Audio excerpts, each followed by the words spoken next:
ರಾಜ್ಯದಲ್ಲಿ ಎರಡನೇ ಹಂತದ ಲೋಕಸಭಾ ಚುನಾವಣೆಗೆ ಕೌಂಟ್ಡೌನ್ ಶುರುವಾಗಿದ್ದು ಇಂದು ಬಹಿರಂಗ ಪ್ರಚಾರಕ್ಕೆ ತೆರೆ ಬೀಳಲಿದೆ. ಮೋದಿ ನೀಡಿದ ಗ್ಯಾರಂಟಿಗಳು ಸುಳ್ಳಾಗಿವೆ ಎಂದು ಸಿಎಂ ವಾಗ್ದಾಳಿ ನಡೆಸಿದ್ದಾರೆ. ಹಾಗಾದ್ರೆ ನಾಯಕರ ನಡುವಿನ ಮಾತಿನ ಯುದ್ಧ ಹೇಗಿತ್ತು ನೋಡೋಣ ವಾಕ್ ಸಮರ ನ್ಯೂಸ್ ಟಾಪ್ 9 ನಲ್ಲಿ. ಕರ್ನಾಟಕದ ಎರಡನೇ ಹಂತದ ಚುನಾವಣಾ ಪ್ರಚಾರಕ್ಕೆ ಇಂದು ಕೊನೆಯ ದಿನವಾಗಿದೆ. ಕಡೆಯ ಹಂತದ ಕಸರತ್ತು ನಡೆಸುತ್ತಿರೋ ರಾಜಕೀಯ ಪಕ್ಷಗಳು 14 ಕ್ಷೇತ್ರಗಳಲ್ಲಿಯೂ ಅಬ್ಬರದ ಪ್ರಚಾರ ನಡೆಸಿವೆ. ದಾವಣಗೆರೆಯಲ್ಲಿ ಕೈ ಅಭ್ಯರ್ಥಿ ಪ್ರಭಾ ಮಲ್ಲಿಕಾರ್ಜುನ ಪರ ಅಬ್ಬರದ ಪ್ರಚಾರ ನಡೆದಿದೆ. ಈ ವೇಳೆ ಮಾತನಾಡಿದ ಪ್ರಿಯಾಂಕಾ ಬಿಜೆಪಿ ವಿರುದ್ಧ ವಾಗ್ಬಾಣ ಬಿಟ್ಟಿದ್ದಾರೆ. इन्होंने इतना पैसा इकट्ठा कर लिया है कि इनकी पार्टी दुनिया की सबसे अमीर पार्टी बन गई. इन्होंने बड़े बड़े खरबपतियों के कर्ज माफ कर लिए हैं. ಮೋದಿಯವರು ಕೊಟ್ಟ ಭರವಸೆಗಳು ಸುಳ್ಳಾಗಿವೆ ಅಂತ ಸಿಎಂ ಸಿದ್ದರಾಮಯ್ಯ ವಾಗ್ದಾಳಿ ನಡೆಸಿದ್ರು. ಬೆಳಗಾವಿ ಜಿಲ್ಲೆ ಚಿಕ್ಕೋಡಿಯಲ್ಲಿ ನಡೆದ ಪ್ರಜಾಧ್ವನಿ ಕಾರ್ಯಕ್ರಮದಲ್ಲಿ ಮಾತನಾಡಿದ ಅವರು, ಬಿಜೆಪಿ ಅಧಿಕಾರಕ್ಕೆ ಬಂದ್ರೆ ಪೆಟ್ರೋಲ್ ಸೇರಿದಂತೆ ಎಲ್ಲಾ ಬೆಲೆಗಳನ್ನ ಇಳಿಸ್ತೇ. ನಿಮ್ಮ ಉಬ್ಬಿದ ರಕ್ತನಾಳಗಳ ಸಮಸ್ಯೆಗೆ ಎವಿಸ್ ಆಸ್ಪತ್ರೆಯಲ್ಲಿ ಕೇವಲ 30 ನಿಮಿಷದ ಲೇಸರ್ ಚಿಕಿತ್ಸೆಯೊಂದಿಗೆ ಮುಕ್ತಿ ಹೊಂದಬಹುದು. ಹೆಚ್ಚಿನ ವಿವರಗಳಿಗಾಗಿ ಸಂಪರ್ಕಿಸಿ 8088837300 ಅಂತ ಹೇಳಿದ್ರು. ಆದ್ರೆ ಆಗಿದ್ದೇನು ಅಂತ ಪ್ರಶ್ನಿಸಿದ್ರು. ನರೇಂದ್ರ ಮೋದಿ ಅವರೇ, ನೀವು ಕೊಟ್ಟಿರ್ತಕ್ಕಂಥ ಯಾವುದಾದ್ರೂ ಭರವಸೆ ಈಡೇರಿಸಿದ್ದೀರಾ? ಎಲ್ಲ ಭರವಸೆಗಳು ಕೂಡ ಸುಳ್ಳಾಗಿದ್ದಾವೆ. ಬಸವರಾಜ ಬೊಮ್ಮಾಯಿ ತಿರಸ್ಕರಿಸಿದ ನಾಯಕ ಅಂತ ಡಿಸಿಎಂ ಡಿಕೆ ಶಿವಕುಮಾರ್ ವಾಗ್ದಾಳಿ ನಡೆಸಿದ್ರು. ಗದಗ ನಗರದ ಮುನ್ಸಿಪಲ್ ಕಾಲೇಜಿನ ಮೈದಾನದಲ್ಲಿ ನಡೆದ ಸಮಾವೇಶದಲ್ಲಿ ಮಾತನಾಡಿದ ಅವರು, ಬೊಮ್ಮಾಯಿ ನೇತೃತ್ವದಲ್ಲಿ ಬಿಜೆಪಿ ವಿಧಾನಸಭೆ ಚುನಾವಣೆ ಎದುರಿಸಿತು. ಹಾವೇರಿಯಲ್ಲಿ ಅಸೆಂಬ್ಲಿ ಎಲೆಕ್ಷನ್ ಅನ್ನೇ ಗೆಲ್ಲಲಾಗದವರು ಈಗ ಲೋಕಸಭೆಗೆ ಸ್ಪರ್ಧಿಸಿದ್ದಾರೆ. ಜನ ಮತ್ತೊಮ್ಮೆ ತಿರಸ್ಕರಿಸಬೇಕು ಅಂತ ಹೇಳಿದ್ರು. ನಿಮ್ಮ ನಾಯಕತ್ವದಲ್ಲಿ ಚುನಾವಣೆ ನಡೀತು.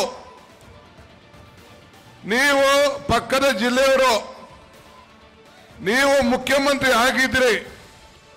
ನಿಮ್ಮ ನಾಯಕತ್ವದಲ್ಲಿ ನಿಮ್ಮ ಜಿಲ್ಲೆಯಲ್ಲಿ ನಿಮ್ಮ ಅಭ್ಯರ್ಥಿಗಳ ಗೆಲ್ಲಿಲ್ಲ. ಮತ್ತೆ ನೀವು ನಿಮ್ಮ ನಾಯಕತ್ವ ಸೋತದ ಮೇಲೂ ಕೂಡ ತಾವು ಬಂದು ಇಲ್ಲಿ ಮತ್ತೆ ಸ್ಪರ್ಧೆ ಮಾಡಿ ಕಣಕ್ಕೆ ಇಳಿದಿದ್ದೀರಿ. ನೀವು ಈಗಾಗಲೇ ನಮ್ಮ ಸುರ್ಜಿವಾಲ ಹೇಳ್ದಂಗೆ ನೀವು ರಿಜೆಕ್ಟ್ ಮಾಡೇ ಹೊರ್ತು, ನೀವು ರಿಜೆಕ್ಟ್ ಅಭ್ಯರ್ಥಿನೇ ಹೊರ್ತು ನೀವು ಗೆಲ್ಲುವಂತ ಅಭ್ಯರ್ಥಿ ಅಲ್ಲ ಅನ್ನೋ ಒಂದು ಮಾತನ್ನ ಮೊದಲನೇ ಪ್ರಶ್ನೆ ನಿಮ್ಗೆ ನಾನು ಕೇಳ್ತಾ ಇದ್ದೇನೆ.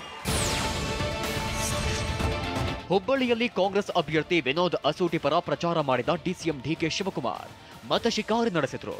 ಈ ವೇಳೆ ವಿದ್ಯಾರ್ಥಿನಿ ನೇಹಾ ಕೊಲೆ ಪ್ರಕರಣವನ್ನ ಪ್ರಸ್ತಾಪಿಸಿದ್ರು. ಅವರು ಪ್ರೀತಿ ಮಾಡಿದ್ರು, ನಾವು ಒದ್ದು ಒಳಗೆ ಹಾಕಿದ್ದೇವೆ, ಆರೋಪಿಗೆ ಶಿಕ್ಷೆ ಆಗುತ್ತೆ ಅಂದ್ರು.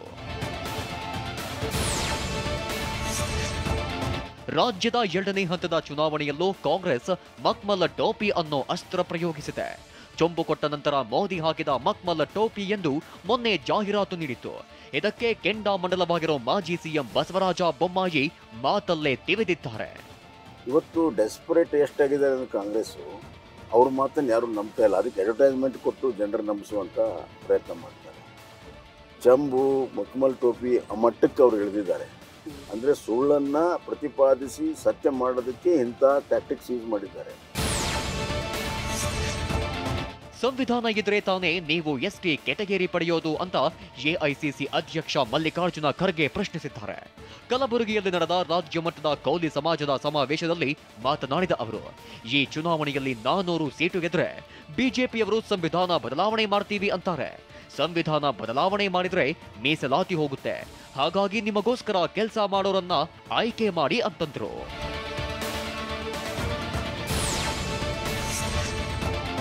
ಸ್ವಿಸ್ ಬ್ಯಾಂಕ್ನಲ್ಲಿರೋ ಕಪ್ಪು ಹಣ ತರ್ತೀವಿ ಅಂತ ಹೇಳಿದ್ರು. ತಂದ್ರ ಅಂತ ಶಾಸಕ ಲಕ್ಷ್ಮಣ ಸವದಿ ವಾಗ್ದಾಳಿ ನಡೆಸಿದ್ದಾರೆ. ಬೆಳಗಾವಿ ಜಿಲ್ಲೆಯ ಚಿಕ್ಕೋಡಿಯಲ್ಲಿ ನಡೆದ ಪ್ರಜಾಧ್ವನಿ ಕಾರ್ಯಕ್ರಮದಲ್ಲಿ ಮಾತನಾಡಿದ ಅವರು, ಮೋದಿಯವರು ಬುಲೆಟ್ ಟ್ರೈನ್ ತರ್ತೀನಿ ಅಂದ್ರು. ತಂದ್ರ 10 ವರ್ಷ ಬರೀ ಬುರುಡೆ ಮಾತನ್ನೇ ಕೇಳಿಕೊಂಡು ಬಂದ್ವಿ ಅಂತ ಲೇವಡಿ ಮಾಡಿದ್ರು.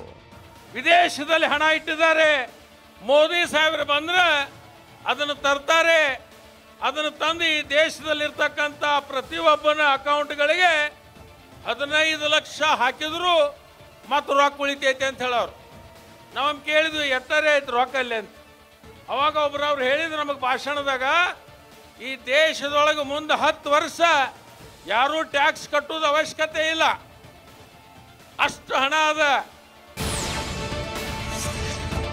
ನನ್ನ ಜೀವನದಲ್ಲಿ ಹೇಗೆ ನಿಮ್ಮ ಋಣ ತೀರಿಸಬೇಕೋ ಗೊತ್ತಿಲ್ಲ ಅಂತ ಪಕ್ಷೇತರ ಅಭ್ಯರ್ಥಿ ಕೆಎಸ್ ಈಶ್ವರಪ್ಪ ಕಣ್ಣೀರು ಹಾಕಿದ್ರು. ಶಿವಮೊಗ್ಗದಲ್ಲಿ ಮಾತನಾಡಿದ ಅವರು, ಜಿಲ್ಲೆಯ ಯಾವ ಭಾಗಕ್ಕೆ ಹೋದ್ರೂ ಬೆಂಬಲ ಸಿಗ್ತಿದೆ. ಇಡೀ ಹಿಂದೂ ಸಮಾಜ ನನ್ನ ಜೊತೆಗಿದೆ.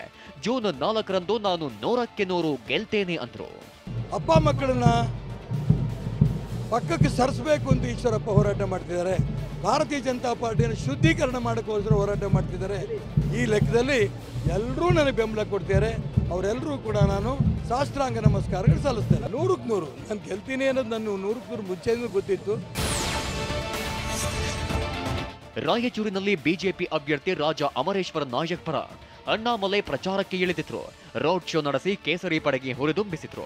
ವಿಷಯ ಅಂದ್ರೆ ಕಾಂಗ್ರೆಸ್ ಮುಖಂಡ ಬಶೀರುದ್ದೀನ್ ಎಂಬಾತ ಜೈ ಶ್ರೀರಾಮ್ ಅಂದ್ರೆ ಪೊಲೀಸರು ಒದ್ದು ಹೊರ ಹಾಕಬೇಕಾಗಿತ್ತು ಅಂತ ಹೇಳಿದ್ರಂತೆ. ಈ ಹೇಳಿಕೆ ಕಾಂಗ್ರೆಸ್ ಹಾಗೂ ಬಿಜೆಪಿ ಕಾರ್ಯಕರ್ತರ ಜಟಾಪಟಿಗೆ ಕಾರಣವಾಗಿತ್ತು.